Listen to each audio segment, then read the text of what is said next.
नमस्कार, दुनिया की खबर में आपका स्वागत है। मैं हूं शुभि मिश्रा आपके साथ। इजराइल और ईरान के बीच चल रहा संघर्ष दिन प्रतिदिन बढ़ता ही जा रहा है।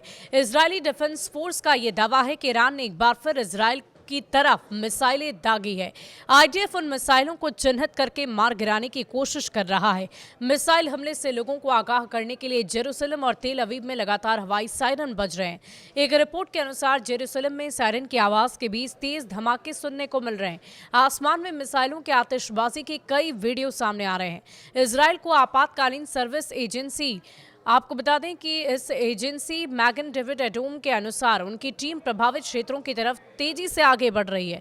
लेकिन इस पूरे सिनारियों के बीच में अब तक क्या कुछ हुआ है, इस वार के बीच आपको पूरी अपडेट 10 अलग अलग पॉइंट में बताते हैं। ईरान इजराइल में अब तक 240 लोगों की जान गई है। पहला अपडेट तो ये आ रहा है।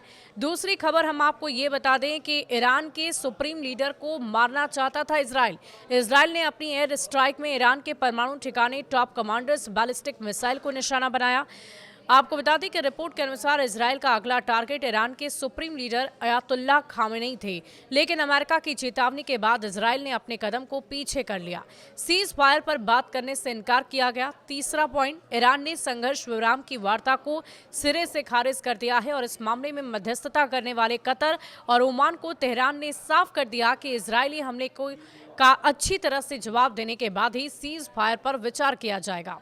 चौथी अपडेट यह है कि तेहरान में तबाही का मंजर देखा जा रहा है। इजरायली सेना ने एक रात में तेहरान के 80 से ज्यादा ठिकानों पर हमला किया। रविवार को भी इजरायल ने तेहरान के 2 तेल के कुओं पर हमला कर दिया।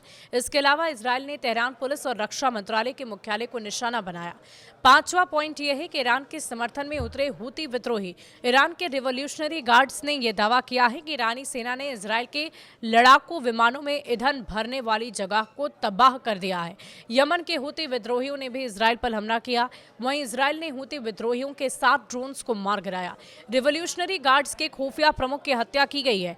ईरान के अधिकारी तस्नीम के अनुसार इजराइल के हमले में ईरान के रिवॉल्यूशनरी गार्ड्स के खुफिया प्रमुख मोहम्मद काजमी और डिप्टी प्रमुख की भी मौत हो गई। इजराइल ने 13 जून को हमला किया था। इजराइल ने 13 जून को ईरान पर अचानक से ही एयर स्ट्राइक कर दी और इस दौरान इजराइल ने ईरान के परमाणु और बैलिस्टिक मिसाइल ठिकानों को निशाना बनाया। इस हमले के बाद से मध्य पूर्व में युद्ध के हालात बने हुए हैं। भारतीय विदेश मंत्रालय ने बयान भी जारी किया इस बाबत। इजराइल और ईरान के तनाव पर भारतीय विदेश मंत्रालय ने सोमवार को बयान जारी किया था और इस दौरान विदेश सचिव रणधीर जायसवाल ने बताया कि तेहरान में मौजूद भारतीय दूतावास परिस्थितियों को बहुत ही बारीकी से देख रहा है। ईरान में मौजूद भारतीय छात्रों की सुरक्षा के पुख्ता इंतजाम किए गए। आपको बता दें कि जम्मू कश्मीर के 1500 से ज्यादा छात्र ईरान में पढ़ने के लिए गए थे। G7 सम्मेलन में ये मुद्दा उठेगा, ऐसी भी चर्चा है। कनाडा में जल्द ही G7 सम्मेलन में होने जा रहे इसमें ईरान और इजराइल तनाव पर चर्चा हो सकती है। जर्मनी के चांसलर फेडरिक का कहना है कि इस सम्मेलन का उद्देश्य ईरान को परमाणु बनाने से रोकना है। इजराइल को अपनी सुरक्षा के लिए लड़ने का पूरा अधिकार है। ट्रंप ने डील का सुझाव दिया है। अमेरिकी राष्ट्रपति डोनाल्ड ट्रंप ने ईरान और इजराइल की डील साइन करने का सुझाव दिया है। डोनाल्ड ट्रंप ने कहा कि मुझे लगता है कि डील करने का समय आ गया। देखते हैं आगे क्या कुछ होता है।